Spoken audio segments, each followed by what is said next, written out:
नमस्कार दोस्तों, आप सभी लोगों का स्वागत है हमारे चैनल मोटिवेशन धर्म मार्ग में।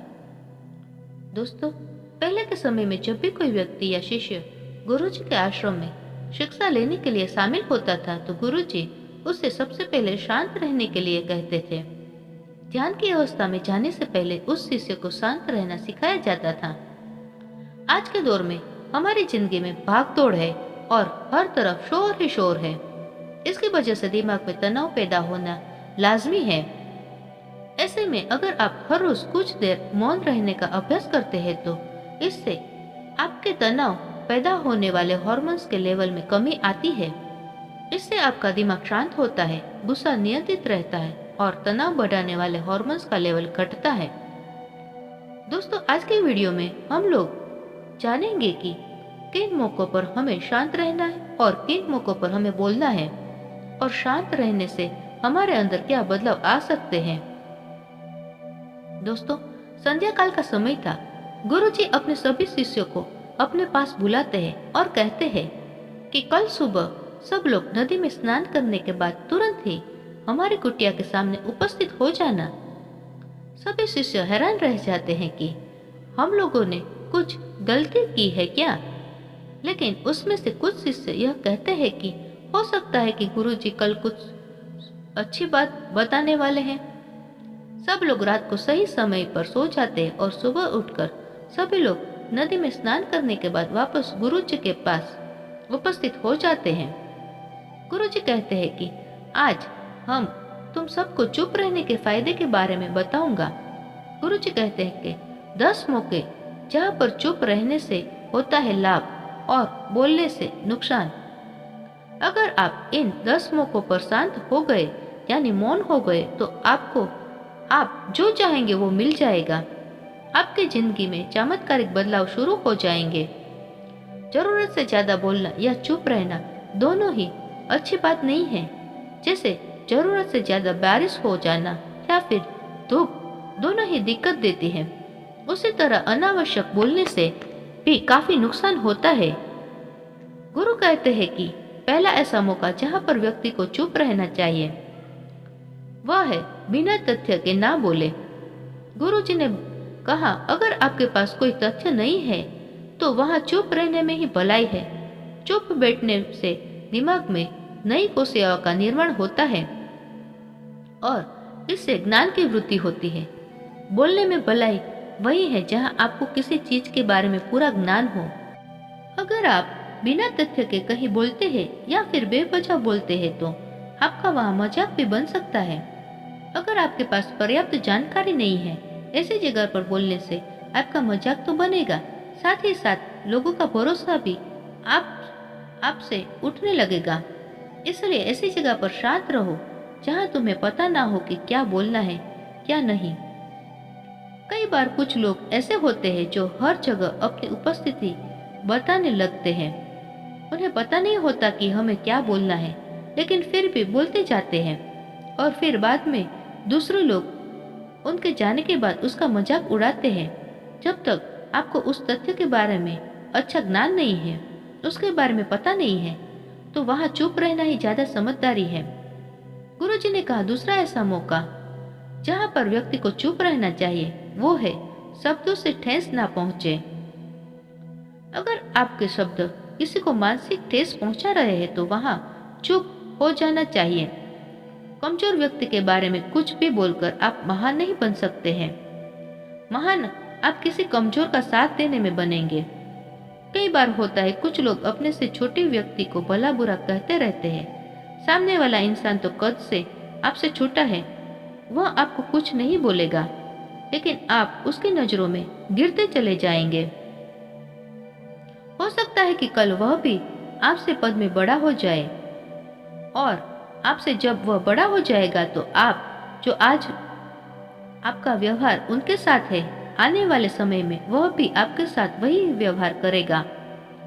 आप किसी को नीचा दिखाकर बड़ा नहीं बन सकते हैं। बड़ा बनना है तो अपने से छोटे लोगों का मान और इज्जत भी करना सीखें। साथ ही साथ बड़े लोगों का भी सम्मान करना चाहिए। लोगों को लगता है कि अगर वह अकड़ कर बोलेंगे और सामने वाले को नीचा गिराने की कोशिश करेंगे तो वह बड़े बन जाएंगे। तो यह उन सब की भूल है। बड़े होने की बजाय आप उन नजरों से गिरते चले जाओगे। गुरु ने आगे कहा, इसलिए शिष्यों, तुम सब जब भी बोलना आदर भाव से बोलना, ताकि तुम्हारी बात लोगों को अच्छी लगे। बोलने में भाई बहन, माता पिता, मित्र इत्यादि संबोधन शब्दों का इस्तेमाल जरूर करना चाहिए। इससे तुम्हारी मान प्रतिष्ठा तो बढ़ेगी, साथ ही साथ लोगों की नजरों में तुम समझदार व्यक्ति बनते जाओगे। गुरुजी ने आगे कहा कि तीसरा मौका जहाँ पर व्यक्ति को चुप रहने में ही भलाई है, वो है क्रोध या घृणा करने वाले लोग। जब कोई अपना या सगा संबंधी आप पर क्रोध कर रहा हो, आपका अपमान कर रहा हो, तो आपको उस वक्त चुप रहना चाहिए, ताकि सामने वाले का गुस्से का गुब्बारा पूरी तरह से फट जाए। आप यदि सही है तो उसे कतई माफी ना मांगे और चुप रहकर ही सही समय का इंतजार करें। वह खुद आपसे माफी मांग लेगा जब उसे अपनी गलती का एहसास हो जाएगा। गुरुजी आगे कहते हैं कि अगर आपका कोई सगा संबंधी आप पर क्रोध कर रहा हो और आप उस समय शांत है, तो यह आदर सम्मान देने की निशानी होती है। उससे ना कोई छोटा होता है और ना ही बड़ा। अगर आपको क्रोध आ रहा है तो आप या तो वहां से किसी का अनादर किए बिना चले जाए या फिर चुप रहे। क्रोध करने से आपके रिश्ते खराब होंगे। क्रोध करने से हमेशा क्रोध करने वाले व्यक्ति का ही बुरा होता है। गुरुजी आगे कहते हैं कि एक बार की बात है, एक सांप जंगल से भागते हुए किसी राजा के घर में पहुंच गया। लोगों ने छेड़खानी की तो वह बहुत ही गुस्सा हो गया, जिससे घर में जो तलवार पड़ी हुई थी उसको लपेटकर कसने लगा और धीरे धीरे उसका पूरा शरीर कट गया। ठीक उसी प्रकार हमारा गुस्सा भी हमारे शरीर को तलवार की भांति काटता रहता। गुस्सा ध्यान से खत्म होता है। प्रतिदिन अगर आप ध्यान की मुद्रा में बैठे हैं तो आपका गुस्सा आपके नियंत्रण में रहेगा। गुरुजी आगे कहते हैं कि एक तो यह तरीका है कि आप प्रतिदिन ध्यान का अभ्यास करें। इससे आपके शरीर में जो हार्मोन्स गुस्से को बढ़ावा देते हैं वह सब तुम्हारे नियंत्रण में रहेंगे, जिससे शरीर गुस्से पर आसानी से तुम्हारा काबू पा लेगा। लेकिन एक तरीका यह भी है कि जब भी आपको गुस्सा आए तो आप यह समझने का प्रयास करो कि क्या मेरा गुस्सा जायज है या नहीं है, हमें वहां पर बोलना चाहिए कि नहीं। जब आप खुद इस बात का आंकलन लगा पाओगे तो आपको खुद पता चल जाएगा कि हमें गुस्सा करना चाहिए या नहीं। फिर भी आपको गुस्सा आ रहा है तो आप वहां से हटने का प्रयास करें, वहां से दूर चले जाएं। धीरे धीरे समय के साथ आपका दिमाग शांत हो जाएगा।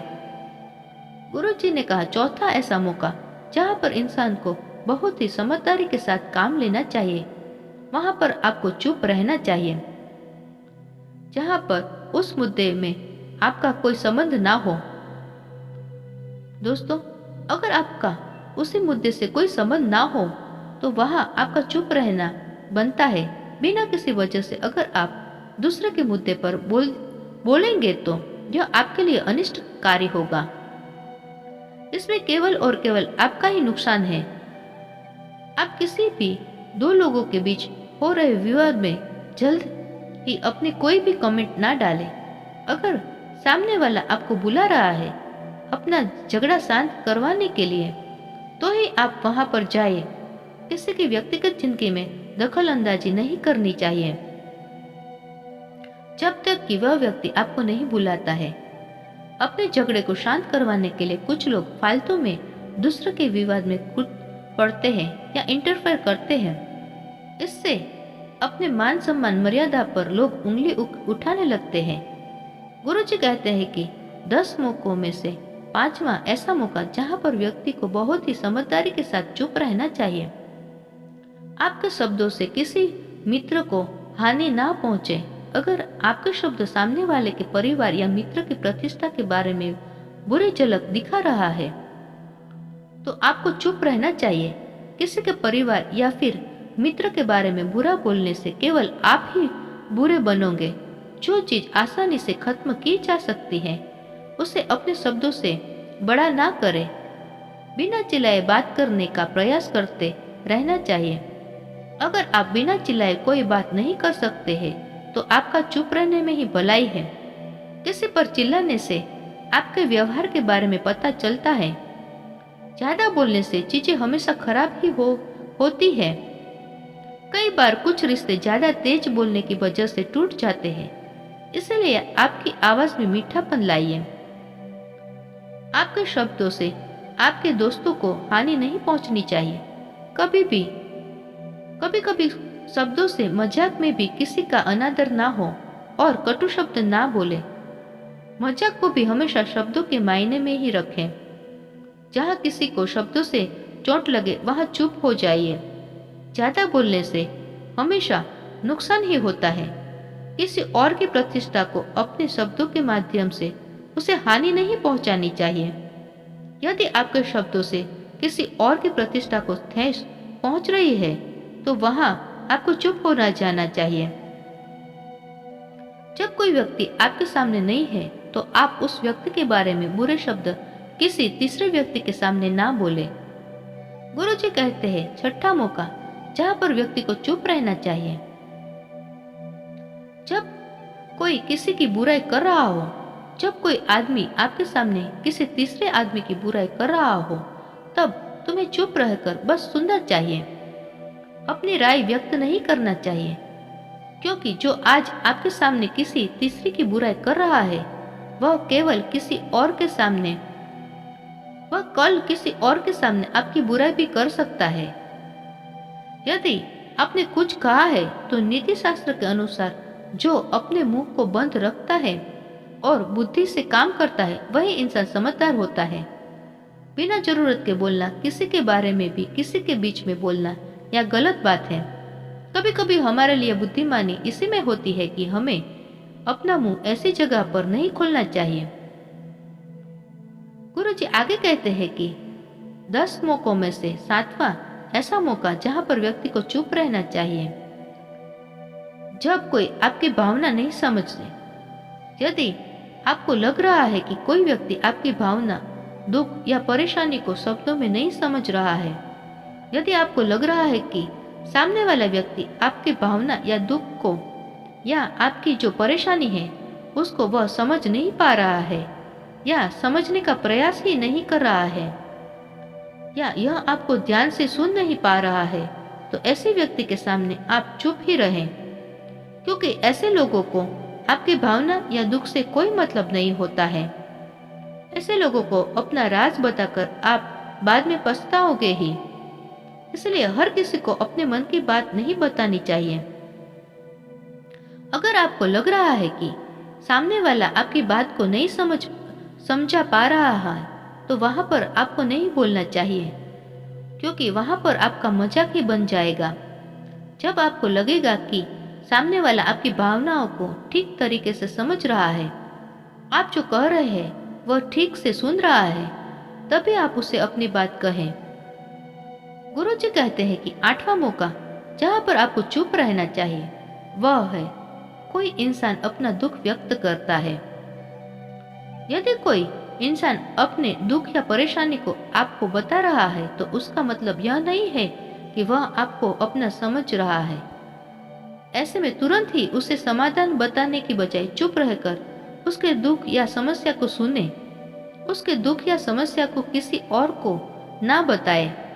वह इंसान आपको इसलिए नहीं बता रहा है कि आप उसकी समस्याओं का समाधान कर देंगे, बल्कि वह इसलिए बता रहा है कि सामने वाला उनकी बात को समझ रहा है।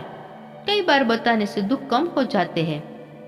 आपको अपना दुख इसलिए बता रहा होगा कि उसे लग रहा है कि आप उसकी बात को समझ रहे हैं। दुख बांटने से कम हो जाता है। इसलिए जब कोई व्यक्ति अपना दुख आपसे व्यक्त करे तो आप चुप रहकर उसकी बात को बहुत ही ध्यान से सुने, ताकि उससे दुख कम हो जाए, उसके मन का बोझ हल्का हो जाए, क्योंकि उसके मन में जो भी बातें थी वह आपको सब बता दिया।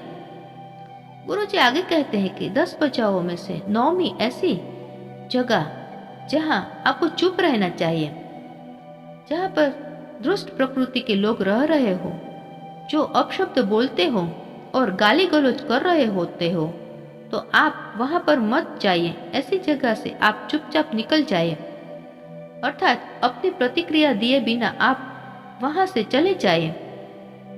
क्योंकि जिसकी जुबान खराब होती है, जो दुष्ट प्रकृति के लोग होते हैं, उनको आप ऐसे समय में नहीं समझा सकते। जब उनका दिमाग पूरी तरह से शांत हो जाए तभी वह आपकी बात सुनेंगे। इसलिए जहाँ पर दुष्ट प्रकृति के लोगों आपकी बात को ना मानते हो और ना ही सुनते हो, तो आपको वहां पर नहीं बोलना चाहिए। गुरु जी कहते हैं कि 10वां ऐसा मौका जहाँ पर आपको शांत हो जाना चाहिए। अपनी सफलता का राज हर किसी को ना बताए। कई बार होता है कि कुछ लोग जो सफलता को बहुत ही जल्दी अर्जित कर लेते हैं, वे हर जगह अपनी सफलता का ढिंढोरा पीटने लगते हैं। ऐसे में क्या होता है कि कई लोग आपकी सफलता से खुश नहीं होते हैं। अगर आप अपनी सफलता का जबरदस्ती लोगों में ढिंढोरा पिटवा रहे हो या बार बार सबको बताते रहते हैं, तो लोगों की नकारात्मक ऊर्जा आपको प्रभावित कर सकती है। जब आप सफल होंगे तो सबको पता चल जाएगा कि आप सफल हो गए हैं। ढिंढोरा पीटने से नुकसान आपका ही होगा। इतना कहकर गुरुजी ने कहा, शिष्यों, आज के लिए बस इतना ही। अगर तुम सब मेरी इन 10 बातों को अपने जीवन में अपना लेते हो तो तुम सब काफी हद तक परेशानियों से बचे रहोगे। यहाँ से जाने के बाद मेरी यह बातें आपके जीवन में किसी वरदान से कम साबित नहीं होगी। दोस्तों, मुझे उम्मीद है कि इस वीडियो से आपको बहुत कुछ सीखने को मिला होगा। अगर आप मेरे चैनल में नए हो तो हमसे जुड़े रहने के लिए चैनल को सब्सक्राइब करना मत भूलिए। मिलते हैं अगली वीडियो में। तब तक के लिए स्वस्थ रहे, मस्त रहे। वीडियो पसंद आई हो तो अपने फ्रेंड्स और फैमिली मेंबर्स के साथ जरूर शेयर करें। धन्यवाद।